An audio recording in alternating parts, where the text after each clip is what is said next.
मंत्री धनंजय मुंडे यांचा राजीनामा घेण्यासाठी दिवसेंदिवस राजकीय दबाव वाढतो। अशात खासदार सुप्रिया सुळेंनी राजीनाम्याच्या मुद्द्यावरून धनंजय मुंडेंना टोला लगावला। त्यामुळे दोन्ही राष्ट्रवादी एक प्रकारे सामना रंगला। मी एखाद्या पक्षात जर काम करत असेल आणि 50 दिवस माझ्यामुळे रोज पक्षाची हेडलाईन होत असेल ना, तर नैतिकतेने मी पहिल्याच दिवशी पक्षाला सांगितलं असतं, हा माझा राजीनामा, मी पक्ष वाढवायला इथे आलेली आहे। माझ्यामुळे जर रोज हेडलाईन होत असेल तर मी एक पाऊल मागे घेते, माझी इन्क्वायरी घ्या आणि जर दूध का दूध पाणी का पाणी हे मी केलं असतं।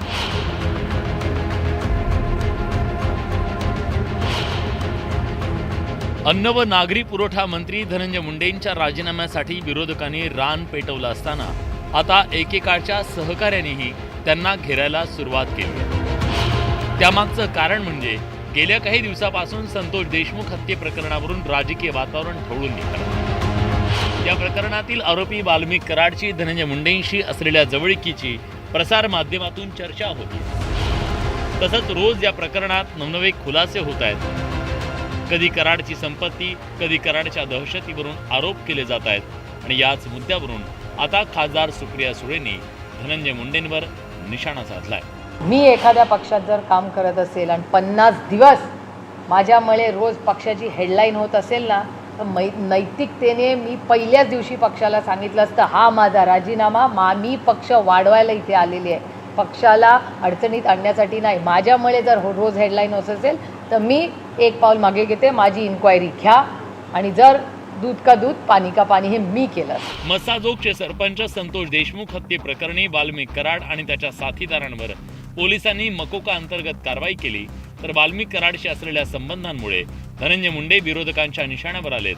विरोधकांनी हे प्रकरण लावून धरलं, त्यामुळे धनंजय मुंडेंची कोंडी झाली आहे।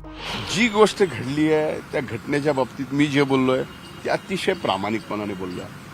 यामुळं ज्या वेळेस या बाबतीत मी कुठंच काहीच मला स्वतःला नैतिकतेने वाटत नाही दोषी, तर माझा दोष दाखवावा तर लागेल, सांगावं तर लागेल, माझ्या वरिष्ठांनी सांगावं लागेल, हेच म्हणणं आहे। धनंजय मुंडेंवर राजीनाम्यासाठी दिवसेंदिवस दबाव वाढत चाललाय।